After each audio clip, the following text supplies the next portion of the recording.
शिवपुराण श्री रुद्र संहिता चतुर्थ खंड 19वां अध्याय। गणेश चतुर्थी व्रत का वर्णन। ब्रह्मा जी बोले, हैं मुनिश्रेष्ठ नारद, इस प्रकार गणेश जी के जीवित होने पर सब ओर आनंद छा गया। सभी बहुत प्रसन्न थे। सभी देवता उन्हें विभिन्न प्रकार के वरदान प्रदान कर रहे थे। तब ईश्वरों के ईश्वर महादेव जी भी गणेश पर अपनी विशेष कृपा दृष्टि बनाकर बोले, हे गिरिजानंदन, तुम मेरे दूसरे पुत्र हो। तुम्हें न पहचानने के कारण तुम्हारा यहाँ अपमान हुआ है। इसलिए मेरे भक्तों ने तुम पर आक्रमण किया, परंतु आज से कोई भी तुम्हारा विरोध नहीं करेगा। तुम सभी के पूजनीय और वंदनीय होगे। तुम साक्षात जगदम्बा के तेज से उत्पन्न होने के कारण परम तेजस्वी और पराक्रमी हो। तुम्हारी वीरता और साहस का लोहा इस संसार में हर प्राणी मानेगा।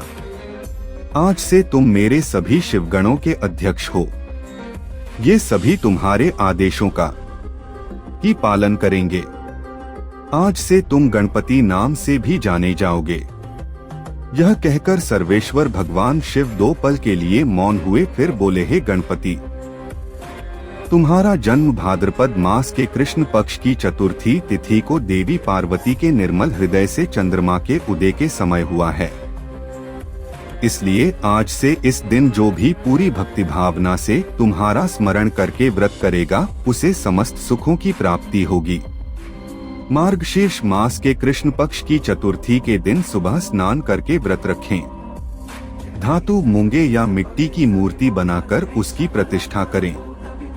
तत्पश्चात मूर्ति की दिव्य गंधों, चंदन एवं सुगंधित फूलों से पूजा करें।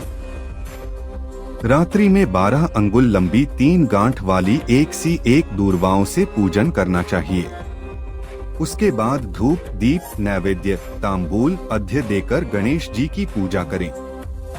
बाद में बाल चंद्रमा का पूजन करें। फिर ब्राह्मणों को उत्तम भोजन कराएं। स्वयं बिना नमक का ही खाना खाएं। इस प्रकार इस उत्तम गणेश चतुर्थी व्रत को करें। जब व्रत करते करते 1 वर्ष पूरा हो जाए, तब भक्ति भावना से इस व्रत का उद्यापन करना चाहिए। उद्यापन में 12 ब्राह्मणों को भोजन कराएं। व्रत का उद्यापन करते समय पहले से स्थापित कलश के ऊपर गणेश की मूर्ति रखें। वेदी तैयार कर उस पर अष्टदल कमल बनाकर हवन करें। तत्पश्चात मूर्ति के सामने 2 स्त्रियों व 2 बालकों को बिठाकर उनकी विधि विधान से पूजा करें। फिर उन्हें आदर पूर्वक भोजन कराएं।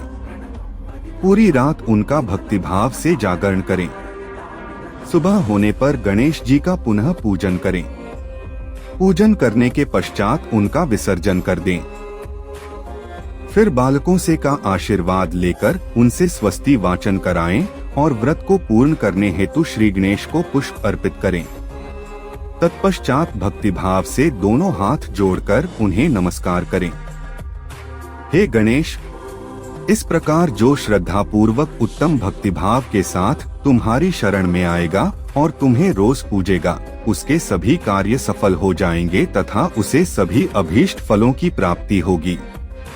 गणेश का पूजन सच्चे मन से सिंदूर, चंदन, चावल और केतकी के फूलों से करने वाले के सभी विघ्नों और क्लेशों का नाश हो जाएगा। उस मनुष्य के अभीष्ट कार्य अवश्य ही सिद्ध होंगे। यह गणेश चतुर्थी व्रत सभी स्त्री एवं पुरुषों के लिए श्रेष्ठ है।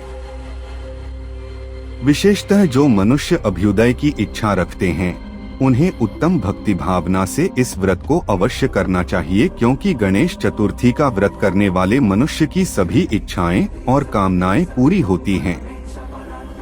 इसलिए सभी मनुष्यों को इस श्रेष्ठ व्रत को पूरा करना चाहिए तथा सदैव तुम्हारी भक्तिभाव से आराधना करनी चाहिए।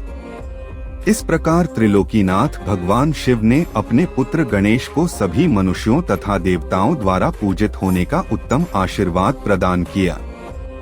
सभी देवता और ऋषिमुनि भगवान शिव के वचन सुनकर बहुत प्रसन्न हुए। उनके आनंद की कोई सीमा न रही। वे सभी भक्ति रस में डूबकर शिव पार्वती पुत्र गणपति की आराधना करने लगे। यह देखकर देवी पार्वती की खुशी की कोई सीमा न रही। वे देवताओं को अपने पुत्र गणेश का पूजन करते देख मन ही मन भगवान शिव के चरणों का ध्यान करते हुए उनका धन्यवाद करने लगी।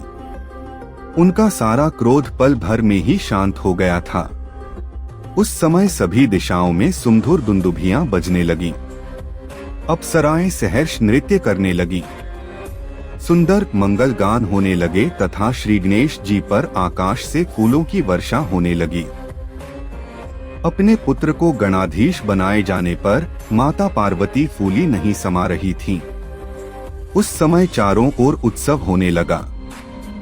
तत्पश्चात उस समय वहां उपस्थित समस्त देवता और ऋषिमुनि उस स्थान के निकट गए जहां भगवान शिव और देवी पार्वती अपने पुत्र गणेश के साथ विराजमान थे। देवताओं और ऋषियों ने भक्ति भावना से उन्हें नमस्कार किया और उनकी स्तुति करने लगे। फिर शिवजी से विदा लेकर सब अपने अपने धामों को चले गए। फिर मैं और श्रीहरि भी उनसे विदा लेकर अपने लोकों को लीट गए। जो मनुष्य शुद्ध हृदय से सावधान होकर इस परम मंगलकारी कथा को सुनता है वह सभी मंगलों का भागीदार हो जाता है। यह गणेश चतुर्थी व्रत की उत्तम कथा पुत्रहीनों को पुत्र, निर्धनों को धन, रोगियों को आरोग्य, अभागों को सौभाग्य प्रदान करती है। जिस स्त्री का पति उसे छोड़कर चला गया हो, गणेश की आराधना के प्रभाव से पुनः उसके पास लीट आता है। दुखों और शोकों में डूबा मनुष्य इस उत्तम कथा को सुनकर शोक रहित होकर सुखी हो जाता है। जिस मनुष्य के घर में श्री गणेश की महिमा का वर्णन करने वाले उत्तम ग्रंथ रहते हैं, उस घर में सदा मंगल होता है। श्री गणेश की कृपा अपने भक्तों पर सदा रहती है और वे अपने भक्तों के कार्य में आने वाले सभी विघ्नों का विनाश कर उसकी सभी मनोकामनाओं को पूरा करते हैं।